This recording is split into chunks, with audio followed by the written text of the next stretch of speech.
I have a lot to say about Encanto. I know I haven't done a video essay in like 2 years, but I just have so much on my mind about this movie, I cannot keep it in anymore. I know my channel is all over the place and sort of a mess, but hey, I'm all over the place and definitely a mess, so there you go. I'm going to at least try to make this video a bit more put together. I'm going to be splitting it into sections, timestamps in the description. Also, I'm going to be talking about the movie assuming you've already seen it. I'm about to spoil literally everything, so if you haven't seen the movie, you've been warned. Let's justify my student debt and start with what I'm most qualified to comment on, the animation. Whenever I think that Disney and Pixar animation can't outdo themselves, they always surprise me. We've always known Pixar is the shining star of 3D animation, and since they're owned by Disney, of course Disney's 3D animation would follow suit. But I mean, Tangled came out the same year as Toy Story 3. I love both movies, but I would honestly say that Toy Story 3's animation is just a little bit better. And only 2 years later, when Frozen came out and took the world by storm, or should I say Blizzard, is when we noticed the dreaded same face syndrome of the main female characters. They had come such a long way from Chicken Little, then boom! Fuck creativity! Main characters need to look the same now! Which, believe it or not, I am not blaming on the character designers. I mean, just look at Raya and the Last Dragon, concept art versus the final render of Sisu. The artists have good ideas, but the suits are like, gotta make that merchandise as easy to make as possible, can't have that fancy creative shit. No, that would take way too much money to manufacture. Corporatize it immediately! Then 5 animated films later, Moana came out. And I'm like, this is it! This is the peak of Disney animation. But as I said before, they always somehow push the envelope. Moana was just the tip of the iceberg for more varied character designs. Look at our main character in Encanto, Mirabel Madrigal. Gone are the days of the exact same slender face, gigantic eyes, thin brows and lips, and that damn little pixie nose. Mirabel's got beautifully thick lips and eyebrows, both perfect for being super expressive. Her face is wider and rounder, which makes for big smiles where you just want to squish her cheeks and give her a big hug. And she's got a wide and slightly hooked nose, which you can see plainly is passed down from her dad and Abuelo Pedro. Every character has a distinct face, no two looking the same, though you can still see the similarities through the family tree. And more than just noses, we've got hair types, mixed skin tones, face shapes. And for anyone that doesn't know, Colombia's ethnic and racial diversity is really as varied as you see here. There's a lot of history that goes into why, but I'm not gonna go into it. I just want to point out how vibrant the colors in this movie are. Not just in the plants or the environments, but also in the skin and hair colors of the characters. And I just want to say before we move on, how does Peppa have red hair?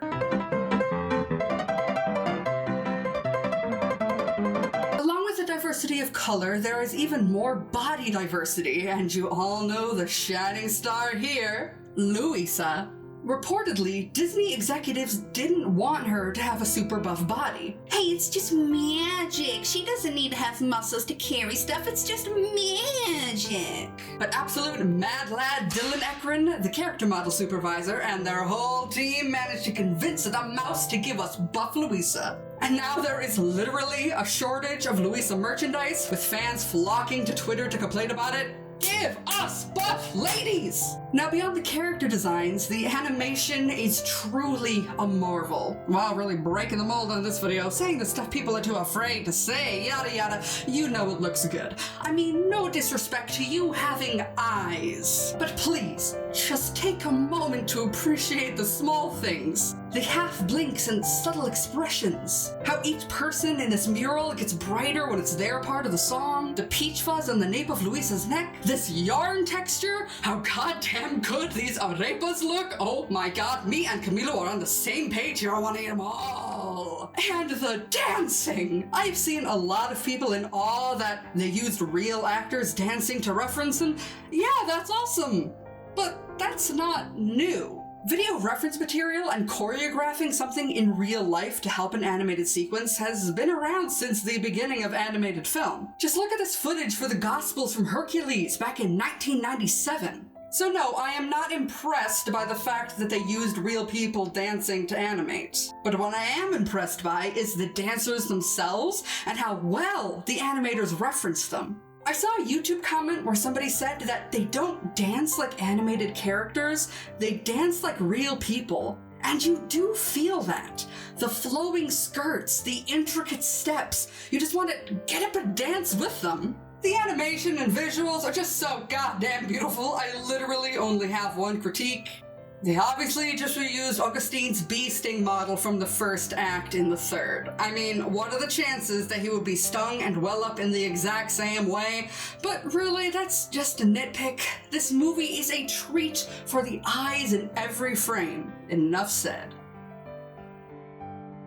Encanto is a deceptively simple story. It isn't a grand story where the whole world, or even just the whole town, is at stake. I mean, sure, the Madrigal's gifts have helped the community prosper, but the ending demonstrates they can still function without the family's magic. Encanto is a story about one family, and most of the movie takes place inside one house, yet it feels grand. Obviously, because it's a magic house, we're able to have some fantastical locations. But what I find more compelling is the family dynamic, and exploring complex topics like generational trauma and the concept of the gifted child. I'll leave someone who's experienced generational trauma to explain that. I do not feel qualified, but I can understand the gifted child, both in being one and not. The child that is deemed gifted will be praised, doted on, given opportunities, but inherit expectations, sometimes impossible standards, and of course, pressure. While the non-gifted child will be overlooked and underappreciated, told to step aside, always in the shadow of their gifted peers. I mean, their magic powers are called gifts, for God's sake. I think most people have experienced one or both of these in some way, being gifted in one thing but not in another. I really can't think of any other Disney movie that has explored this as a focal point. They have, of course, done the odd one out storyline before, as that's basically a Disney staple, but I like what they did with Mirabel as it's wrapped up in so much mystery and has such dire consequences. Usually the odd one out in a Disney movie is ostracized and feared. Elsa's ice powers, Vanellope's glitch, Quasimodo's face, Lilo's, well, just Lilo. But that's kind of where it ends, usually. And whatever perceived flaw they have just ends up being accepted by the end. Lessons are learned happily ever after.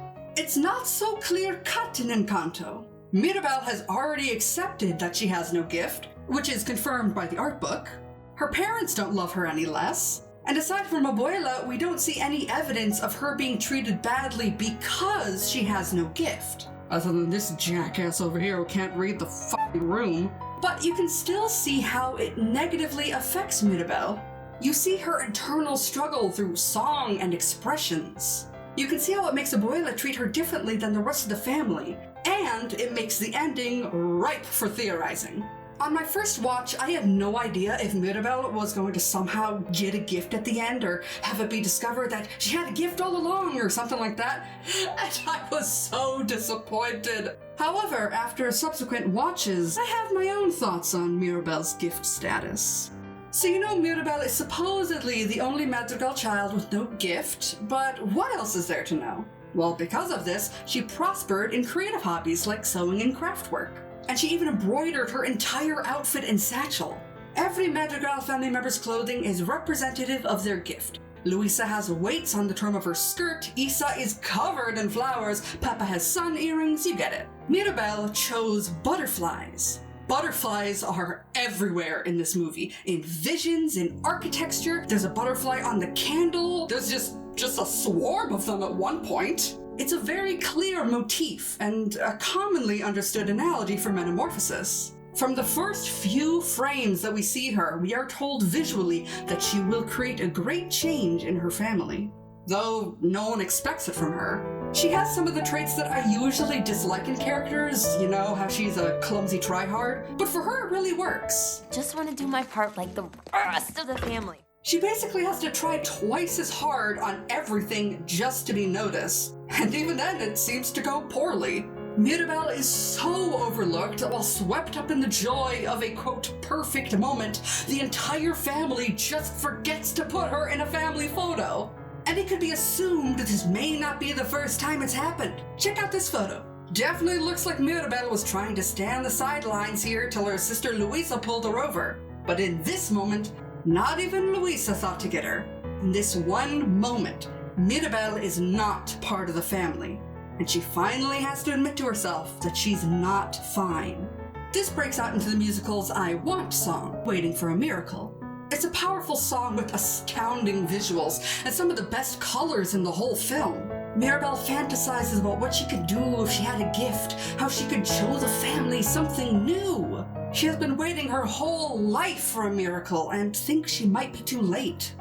However, earlier I alluded to the idea that perhaps Mirabel does have a gift, and I think Bruno said it best. You're the real gift, kid. Yes, you can argue that line in context with the rest of the song, I love you, is that magic doesn't matter, the real gift is family, blah blah blah blah blah, but I'm choosing to take it literally. It's been argued that Mirabel was actually imbued with the essence of the miracle itself. How else would her opening the front door of the new house suddenly bring the miracle back? Oh, because the family is all together and happy again or whatever? Healing generational trauma is a long process, not just one single moment. Doors are the way that the miracle grants gifts. That's how every single madrigal got their magical powers. This even makes Mirabel's first door disappear make just a little more sense. From Abuela's monologue at the end, it seems to imply that Mirabel didn't get a gift because of Abuela forgetting what the miracle was for. But if Casita is a manifestation of the miracle, and if Mirabel was given the gift of the miracle itself, wouldn't the entire Casita be her big, amazing room? This also ties to the cracks in the casita. When the miracle begins to fade, the candle begins to flicker, everyone's gifts are out of whack, and the house begins to crack and fall apart. It appears that the miracle fades when there is strain on the family, but I'd argue it's more to do with when Mirabel's relationship with the family feels strained. The candle flickers when Mirabel's door disappears, and it makes her feel unworthy. The casita starts spider-webbing with cracks after waiting for a miracle when Mirabel feels most detached from her family.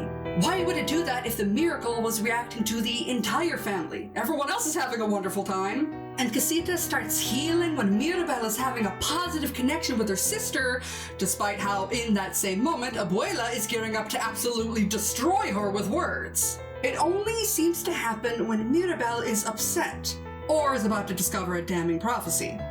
Oh, but why was Antonio's ceremony the first time anyone ever saw this?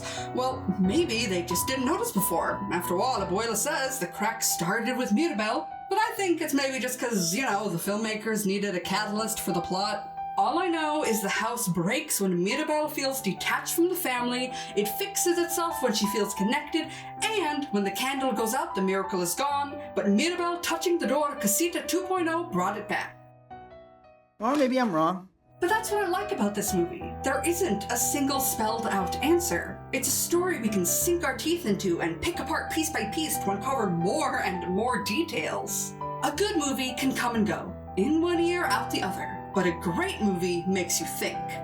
But I think that's enough about Mirabel. After all, she's only a part of the amazing madrigals. From what I've seen, movies that have a ton of characters to follow suffer from spreading the story too thin. Anyone remember my Sing vs. Trolls review from 2017? No?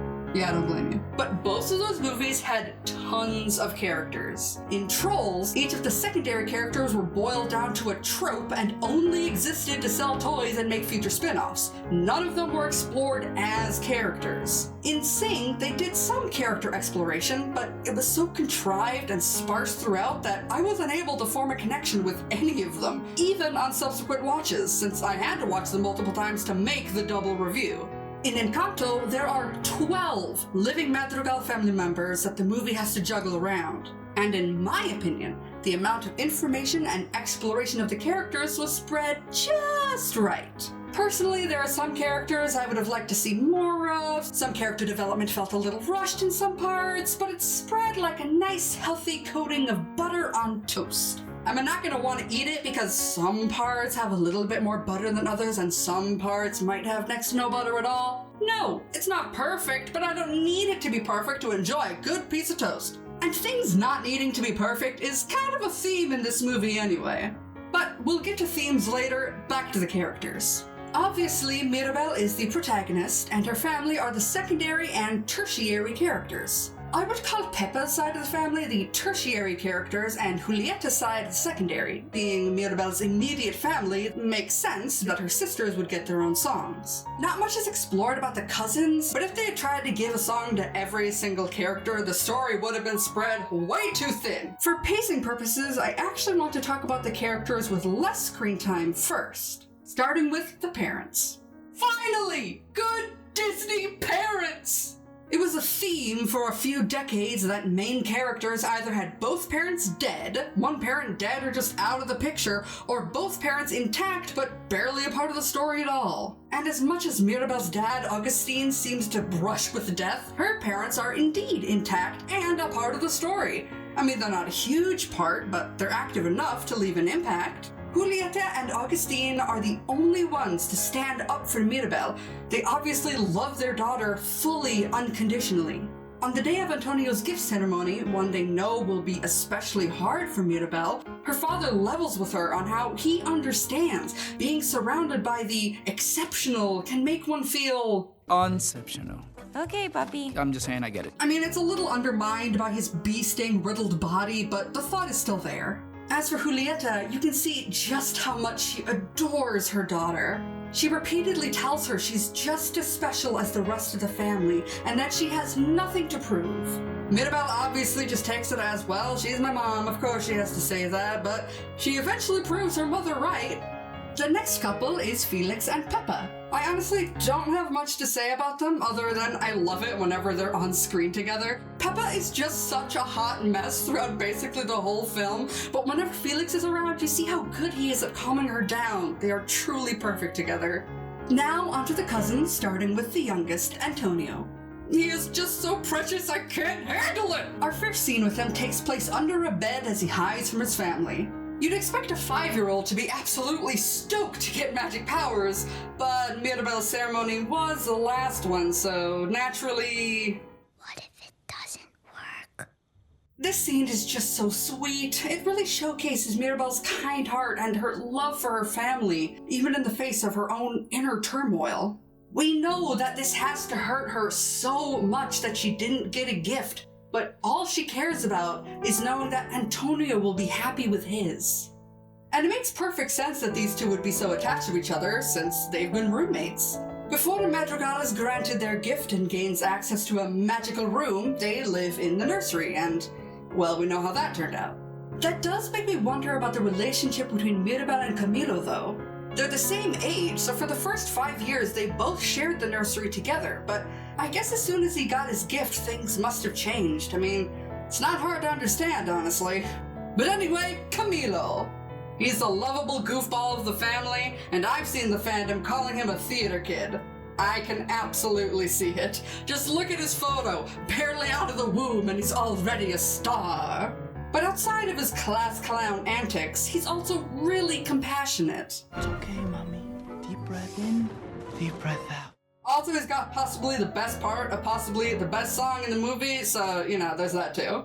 Finally, before we move on to the secondary characters, the eldest of Pepa's children, Dolores. I fell for her the moment I heard her signature squeak.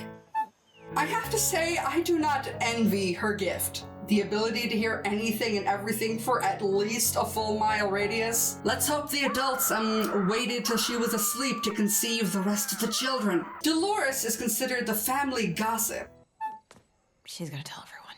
But that was about a prophecy seemingly boding the doom of the family and their miracle. She has proven herself to be able to keep a secret, given she kept her Uncle Bruno a secret for a literal decade. Okay, it's time to talk about Bruno. We don't talk about Bruno! Shut up! 7-foot frame? No. Rats on his back?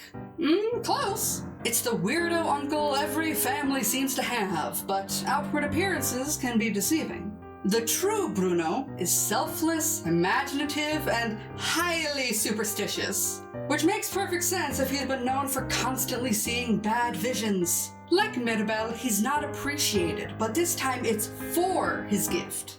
People who are given bad news can project their hurt onto the messenger, especially if they have literally nothing else to direct their blame onto. But they really should be appreciative of him. I mean, first of all, every time you ask him for a prophecy, he has to climb how many stairs? Do you know how many goddamn stairs he had to climb just because you wanted a prophecy about your goldfish? Anyway, this eccentric telenovela enthusiast is one of the best characters in the movie. He's the perfect amount of heart and comic relief. Every time the music swells and things start getting a little heavy, he always breaks the tension. And speaking of tension, she's buff, she's tough, and she's had enough. It's the sister that can crush anything, including the merch game, Luisa. Stoic and reliable, she's the middle child who handles everything. She doesn't get a whole lot of screen time, but has more than enough to make anyone fall in love with her, especially with her solo Surface Pressure. Visually, it's astounding, and the first musical number in the movie to take us to fantastical places outside the realm of sparkly imagination. Throughout every metaphorical scenario therein, Luisa is constantly saving Mirabel. While she's a hulking goddess of strength, she can also be so gentle at the same time.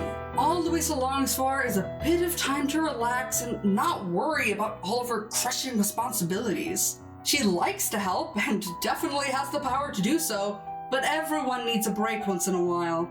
In the final song, to being told that she's strong, Luisa says, Yeah, but sometimes I cry. This acknowledges that Luisa perceives her strength as not just physical, but mental too. She believes that if she cries, that somehow makes her less strong. But her sisters respond, So do I. It's a beautiful moment that shows that having emotions does not make you lesser, and that everyone, no matter how strong, has their limits. Does anybody else think that this is awesome for Disney to be teaching our children? I feel like Surface Pressure can be relatable to almost anyone, because I relate to it, and I'm the exact opposite of Luisa. This line specifically hits me hard. I'm pretty sure I'm worthless if I can be of service. In my situation, I'm not super strong and carrying everyone's load. I'm actually chronically ill and bedridden most days. Ever wondered why I haven't run a fest event since 2021 and can't even schedule my live streams correctly? That's why. I just feel like a burden. So when I do have the energy, I'll go do all the chores that I can think of just to feel like I'm worth something. And then I usually push past my own limits and physically can't go on. I'm constantly stressing about all the things I need to do because I don't want to have to put that weight on someone else. For Luisa, she feels the weight of the entire town on her shoulders. Luisa's day had literally just started. She had just finished eating breakfast when she is promptly asked to relocate a church, reroute the river, find a farmer's lost donkeys, and fix someone's leaning house, all within less than 1 minute. No matter what she feels, she just says, Will do. Lisa, the donkeys got out again. On it. without complaint. I'm surprised it took her 14 years to finally crack. And even though she did and is a bit of a mess through the second act, she's still a joy to watch. I'm glad that all the comedic overblown crying that she does is after her solo, because when I think about it, a big buff girl who can move mountains, waving her arms and sobbing that she's a loser for not lifting a piano, feels a little mean in hindsight. But while I'm watching it, it doesn't feel like she's the butt of the joke, even if she is. While we're laughing at this absurd visual, it's not completely at Luisa's expense, since we're keen to why she's this inconsolable. We're able to sympathize with her and understand that, well, we'd probably be that same sobbing mess in that position too. Hell, I know I have been. But Luisa is not the only one under intense pressure. One of my biggest criticisms of the film is I think Isabella felt a little skipped over. Her big fight with Mirabel leading up to her song What Else Can I Do was a grand total of 30 seconds. They go from screaming at each other to soaring along Issa's vines like they've completely just solved 15 years of grievances. I wish more could have been done with that scene where they were just talking. Perhaps there are cut scenes where they do and they just didn't have the time to squeeze them in. Although this movie is several minutes shorter than most contemporary Disney films. Come on, they could have given Isabella just a couple more minutes. But I digress. Isn't that just kind of what musicals do? Problems can be solved through a song, duets can replace dialogue, and there is a lot to be learned through this duet and more subtle things throughout the film. When I first saw this movie, I honestly thought Isabella was going to be pissed that Mirabel's involvement made her so frenzied she grew a cactus. But I was pleasantly surprised that it was actually the exact opposite. Getting to finally confess what's been bottled up inside was enough for her to let go, and secretly, that's what she's always wanted. It didn't need to be perfect, it just needed to be. If it just needed to be.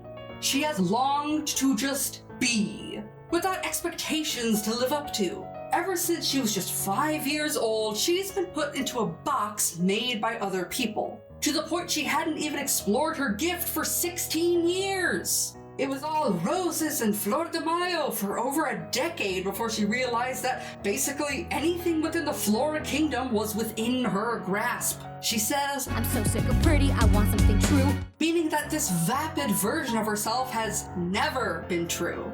And it's not like she's rejecting femininity, she is rejecting this confined idea of self-expression that she's been forced into. Mirabel just sees her as effortlessly perfect, but it looks so effortless because Isabella literally practices. Not just how to grow flowers, how to dance, how to enter a room like an acrobat, how to sit, hell, probably even how to walk, which she pulls off at all times. Isabella says all Mirabel has ever done for her is mess things up. And I'm sure Mirabel never did anything to her on purpose, but let's face it, Mirabel is a little impulsive and clumsy. Isabella cannot see beyond her own pressure to be a literal idealistic angel to have any sympathy for her little sister. Anything Mirabel does that in any way impedes this quest for perfection is obviously just going to be an annoyance. And this is probably mixed with years of resentment for the lack of standards given to Mirabel in comparison to her and Luisa. Abuela literally tells Mirabel just to step aside when all she was doing was decorations. And after she made this beautifully embroidered candle holder for you, I can't believe you just ignored that she made that by hand. How could you just... Clear skies, clear skies. Okay, we'll talk about Abuela in a second. Back to Isabella. This bitterness towards the youngest sibling is something I'm sure many elder children can understand. Hell, with the amount of TikToks I've seen about younger siblings getting miles of leeway, I'm certain of this. Though usually that's attributed to parents being exhausted after having a few children and easing up on restrictions. But I don't see either of her parents imposing this on her. She says she was marrying for the family. But let's be real. It was just for Abuela. The ideal that Isabella lives up to is entirely for Abuela. She is always the one seen meeting with the Guzmans or talking about them. Abuela is the one who is constantly saying how good this marriage will be for the Encanto, but no one else says a thing. I don't think anyone else even cares if she marries this himbo or not. The only thing they ever say about the marriage is how they've got to be busy bees and make everything, well... Perfect. Abuela seems obsessed with perfection and this abstract concept of family above her own family. I mean, just take a look at Peppa. I'm with Peppa here. What do you want from her, Alma? Instead of saying, oh, you have a cloud, what's wrong? It's just, oh, you have a cloud? Stop it. Peppa's gift is not really in her control. It's just a reflection of her mood. I can see how Peppa grew up to be so high-strung if her feeling anything negative was met with a reprimand. Every time her own children tried to bring up thinking about an individual family member, namely for this movie Mirabel, Abuela diverts the attention to the whole family, the casita, the community, the miracle itself. No, tonight will be hard for her. If the gift ceremony doesn't go well this time, tonight will be hard for us all. Think of the family. I was thinking of my daughter. Mama, you've always been too hard on Mirabel. Look around. We must protect our family, our Encanto. She essentially brainwashed Isabella into thinking that a marriage she didn't want was more than just for Abuela's satisfaction. Such a perfect match. So perfect. So good for the Encanto. Isabella is very obviously Abuela's favorite. In the first 2 acts, in almost every scene she's in, this is clear. During the opening number, Isabella is the only one to get a kiss from Abuela. When Abuela incredulously asks Mirabel what she was doing, "Bitch, you were literally just in the song! What do you think?" She's holding a vase of flowers grown by Isabella. When Mirabel is in Bruno's tower, Abuela can be seen sweeping up flower petals. When just absolutely verbally eviscerating Mirabel, Abuela says Isabella is out of control. Whose control? Hers. Even when Isabella so much as unconsciously grows flowers on her head, Abuela picks off the only one that doesn't match, enforcing even in the smallest of ways that this grandchild is the one that she cares most about grooming into the embodiment of obedience and opulence. But why? For this part, I want to give a shout out to Isaac Carlson and his video about this exact subject, links in the description. One of the points Isaac makes is that Isabella is the spitting image of young Alma. Just lighten her skin a bit and boom, they look like mother and daughter more than any of Abuela's own children. But I'm going to assume that this was more for visual storytelling than anything else. I think the real biggest reason is because Isabella was the first grandchild. She is indeed the eldest of 6 at age 21. I feel that after raising triplets, Abuela unconsciously saw her first grandchild as a way to vicariously live how she wanted to. She confesses to Mirabel that before she lost her home, I thought I would be a different woman. By the way she says this, it sounds like she didn't become the woman she thought she'd be, probably due to the tragedy that befell her. Even with a miracle, it can't cure the trauma of losing everything but her children and having to raise them alone. This movie makes it both very easy to hate and blame Abuela for everything awful that happens, but also easy to sympathize with her. This movie did it right. There is no villain.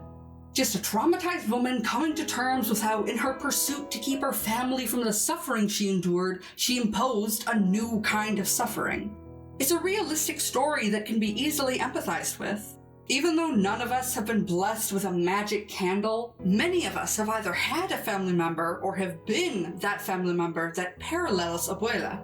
Speaking of realistic, can we appreciate how hard they went on her expression here? That is real pain right there. This is how you would cry if you just saw your husband getting sliced in half, dear God! And something I find interesting is how it's such a contrast to how we see her represented in the opening.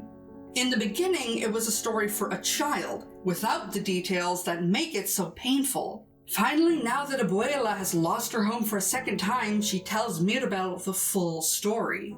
And it's not until this that Mirabel can understand Abuela's actions and fully forgive her, fulfilling the prophecy. It's just so beautiful, and the butterflies and the music, it's so good. Okay, I cannot wait any longer. It's time for the final section. We don't talk about Bruno's been letting go of the chores, hell yeah!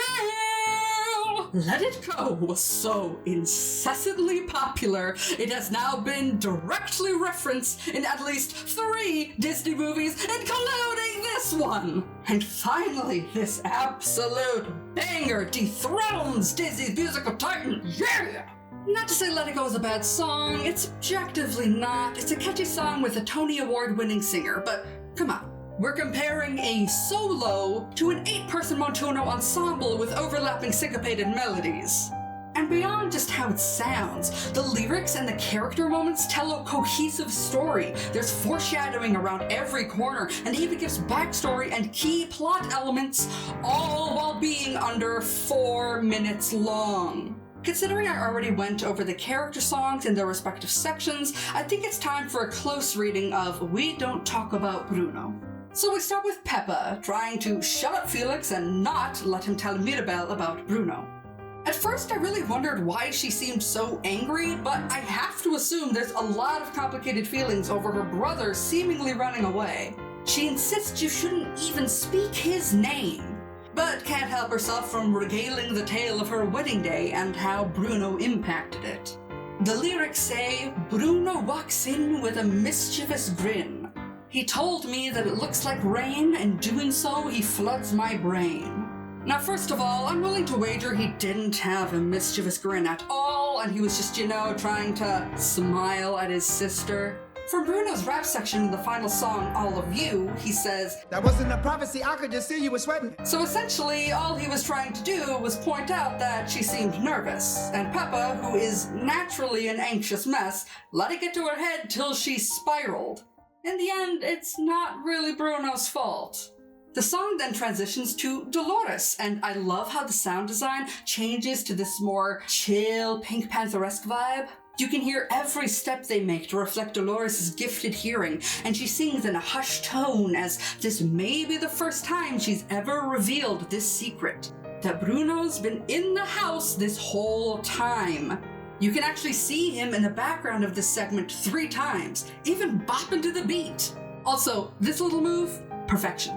Then from the quiet and subtle to the eerie and theatric, Camilo takes over the next part. Everyone knows this part. I love the growl and crackle in his voice. He plays the spooky storyteller perfectly. Out of everyone's verses, Camilo's is the most fabricated. I mean, being 15 years old, he would only have memories of Bruno before the age of 6. No wonder Camilo thinks he's 7 feet tall. All of his memories of his uncle are probably from below Bruno's knee. But while mostly untrue, I think that this is my favorite section for just how delightfully dark it is. The ensemble then moves outside, and we get an idea of how the rest of the village felt about him. Dead pets, weight gain, hair loss. Bruno had to deliver a lot of bad news and gained a reputation for all the wrong reasons. But we know that Bruno didn't just see misfortune from the very next section.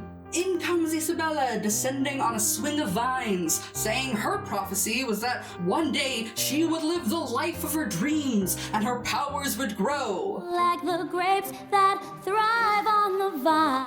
Aside from proving that Bruno's numerous unfortunate visions were just bad luck, it also works as a funny subversion. Like, oh, of course, the perfect child gets the good vision. Though, if you think about it, Isa possibly saw this as a bad omen too, since perfection isn't what she wanted. Dolores then comes back for a moment to insinuate she's in love with Mariano, the big dumb himbo trying to marry Isabella. I was a little surprised by this, like, they're really gonna shove in this conflict too? But it's handled about as quickly as it was brought up, so I don't think it detracts from the rest of the story.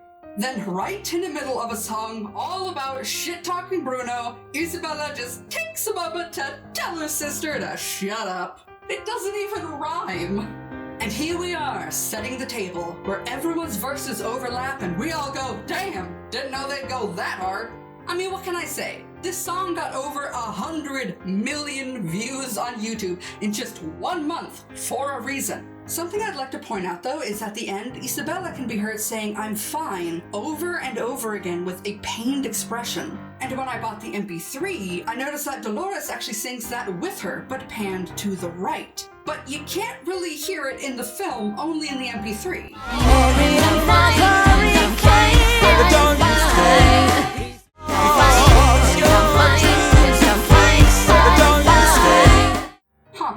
Interesting. And before we move on from We Don't Talk About Bruno, I just wanted to point out the filmmakers are quoted as saying, what helped make this piece unique is that we had a group of Latinx dancers from Colombia, from Cuba, from Puerto Rico, people who understood the assignment. I understood the assignment. So I don't really have much to say about the first or last songs. They're catchy, they do their job, enough said. But there's no better way to end off this video than taking a moment to appreciate this movie's Remember Me.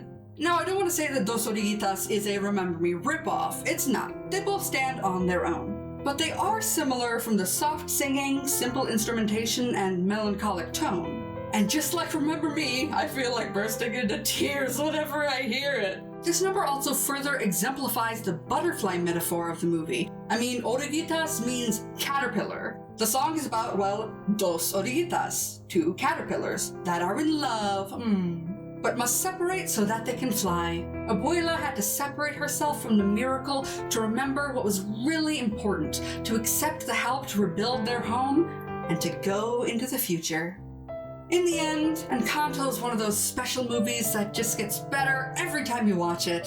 Always something new to notice, foreshadowing that went over your head, or little moments with characters in the background. If you liked this, definitely check out other people's takes on it, like Isaac Carlson and Jessica Flores. I am just one perspective, and I've honestly just scraped the tip of the iceberg in terms of discussion to be had around this film. And I know that I just spoiled basically the entire thing, but if you haven't seen the movie itself, please, I implore you to give it a watch and get lost in the enchantment.